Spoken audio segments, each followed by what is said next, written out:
La parole est à Madame Marion Maréchal Le Pen.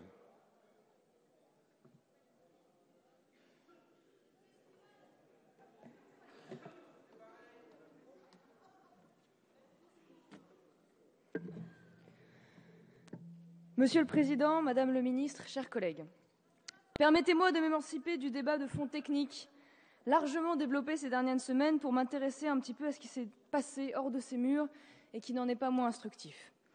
Votre gouvernement a utilisé les méthodes les plus contestables, pour ne pas dire inquiétantes, pour minimiser et briser la vaste mobilisation populaire contre le mariage et l'adoption homosexuelle.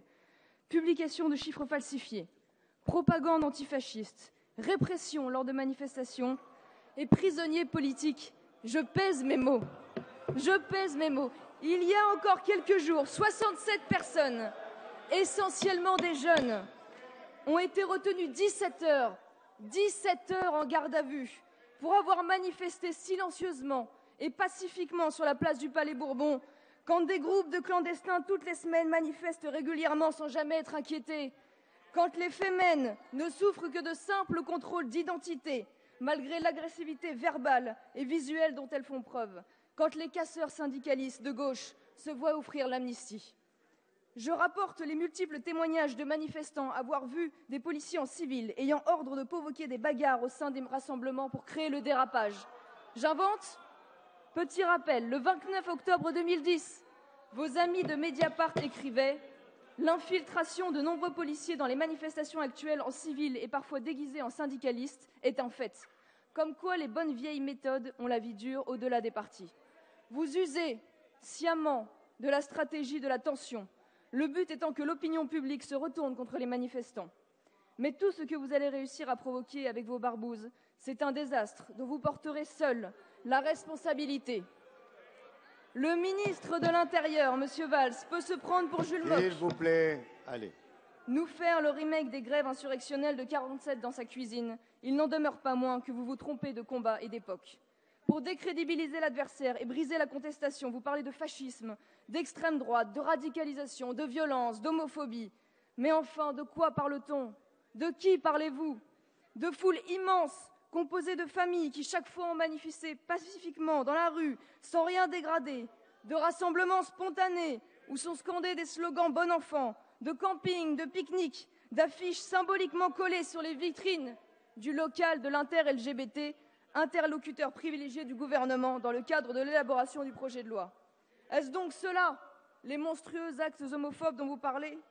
Je ne rentrerai pas dans ce jeu et je ne me désolidariserai pas de ce mouvement, car je sais trop combien la vocation des bons sentiments, de l'émotion et de la lutte contre les extrêmes cache l'inquiétude des gouvernements et leur manque d'arguments politiques face aux revendications du peuple. Vous qui dénoncez sans cesse l'amalgame, vous vous y prêtez de façon grossière, en vous focalisant sur la participation épisodique de groupuscules dérisoires, ne représentant rien ni personne, et que tout le monde s'accorde à dénoncer. Vous sembliez plus condescendant à l'égard de la manifestation des syndicalistes et des salariés de Goodyear, pourtant la plus violente connue depuis plusieurs années selon les mots mêmes de la préfecture de police. En revanche, les ordres donnés aux forces de police ne sont pas des plus tendres, et les exemples de gazage, matraquage et autres réactions musclées se multiplient à l'égard d'une foule essentiellement pacifique. Votre paranoïa atteint des sommets, et quand bien même certains feraient bêtement, je dois l'admettre, de l'esbrouf verbal, je ne crois ni au sang, ni à la guerre civile, pour la bonne raison que ces collectifs sont composés du peuple de France, de celui qui se lève tôt, qui travaille, qui paye ses impôts et qui respecte la loi, de cette jeunesse dont parlait M. Le Fur, qui laisse sa place aux personnes âgées dans le métro, et dans laquelle je me reconnais. Celui et ce peuple que vous ne manquez pas d'oppresser sans cesse, par toujours plus d'impôts, de mépris et d'insécurité. Ils ne disposent pas de la complaisance dont vous faites preuve à l'égard de l'indélinquance des racailles, plus ou moins explicitement considérée comme une nouvelle forme de résistance sociale. Eux, les victimes post-coloniales, eux, la nouvelle classe prolétaire. C'est donc vous qu'il faut appeler à la raison et au calme. C'est vous qui bafouez la République dans ses fondements, pour reprendre les mots de Madame Joanneau à l'égard des manifestants.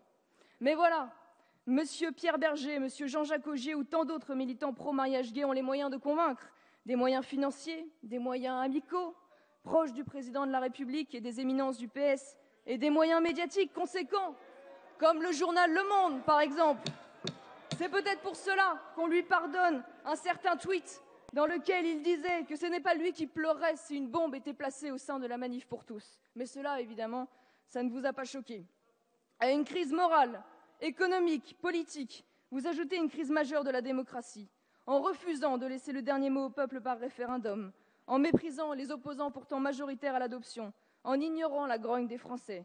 François Hollande se rend indigne une fois de plus de sa fonction et participe à la création d'une contestation massive, durable, sans visage, contre laquelle il ne pourra pas lutter quand bien même il l'annoncerait dans ses discours.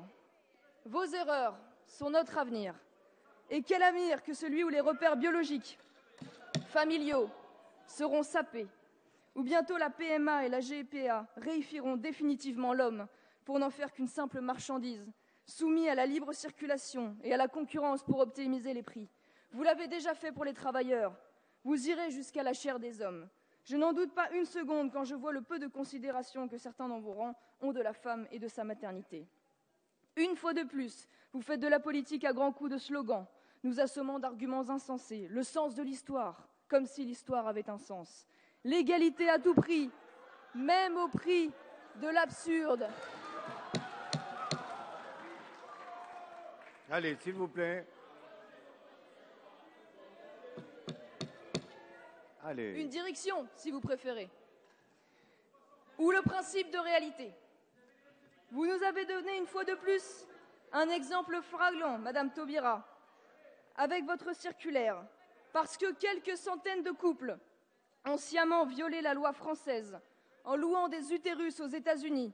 Il faut faire plier la loi générale et impersonnelle pour octroyer la nationalité française aux enfants issus de ces PMA.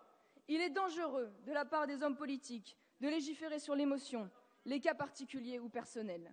Vous poussez le vice jusqu'à bafouer la loi de la République et la souveraineté nationale qui s'y attache, en prévoyant la rétroactivité de la loi pour les mariages illégalement célébrés par d'indignes élus de la République.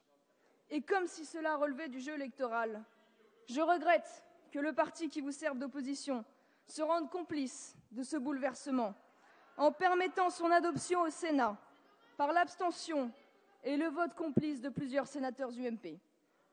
Après vous être précipité en tête de cortège, après des discours enflammés à la tribune, une obstruction législative historique. Je regrette que le président de l'UMP, M. Copé, se soit bien gardé de demander un vote par scrutin électronique. Rassurez-vous, il y en aura pour tout le monde. Un vote par scrutin électronique, comme je suis bien l'importance du texte. Collègues. Si véritablement ce combat ne relevait pas d'un simple positionnement politique, messieurs et mesdames, s'il ne servait pas seulement à raviver un clivage UMP-PS dépassé, si la défense de la famille est sincèrement fondatrice aux yeux de l'UMP, alors ces sénateurs devraient au minimum se voir retirer le soutien de leur parti aux prochaines élections, par souci de cohérence et d'éthique. En définitive, je sais que la majorité aura au bout de son entêtement pour satisfaire la minorité d'une minorité. Vous entendez marquer le quinquennat avec ce que vous pensez être une conquête sociale. Je reconnais en cela que vous restez fidèle au projet inscrit par M. Mitterrand dans le programme commun de la gauche il y a 40 ans. Prendre le pouvoir, mais aussi, et surtout, rendre l'expérience socialiste irréversible. Les taux de TVA peuvent se changer au gré des lois de finances, pas les révolutions sociétales. Je salue en cela l'engagement de Marine Le Pen d'abroger cette loi une fois au pouvoir. Oh, ça pourrait arriver plus vite que prévu. Je retiendrai donc autre chose de ce débat. Le fait d'avoir vu se mobiliser le peuple de France, ces hommes et ces femmes qui ne sont pas des associatifs professionnels de l'agitation, pas des militants d'extrême gauche habitués aux coups de poing ou au chantage catégoriel, mais des citoyens qui ont repris goût au combat politique. Cette France-là s'est réveillée, elle a pris conscience qu'elle peut aussi se mobiliser, se faire entendre, et surtout que la majorité qui en a assez d'être silencieuse, c'est elle. Les liens et les réseaux qui se sont formés, les perspectives qui se sont ouvertes, il ne faut pas les refermer et laisser à certains le monopole de la revendication politique. Je vous remercie. C'est vous qui, par vos abus, permettez cet espoir. Merci d'avoir réveillé la conscience des Français et celle de ma génération. J'appelle donc cette France qui se lève à poursuivre le combat sur des sujets aussi lourds que la dette et la folie des dépenses publiques, sur la morale publique et la corruption, sur la perte de notre souveraineté au profit de l'Europe de Bruxelles, sur le contrôle par le peuple et le référendum des grands choix de la nation, sur les politiques d'immigration, sur la fiscalité et sur toutes les autres grandes questions. C'est un mouvement de fond que celui que la majorité qui se lève, elle qui perdra peut-être une bataille mardi prochain, mais qui gagnera demain la victoire de la démocratie.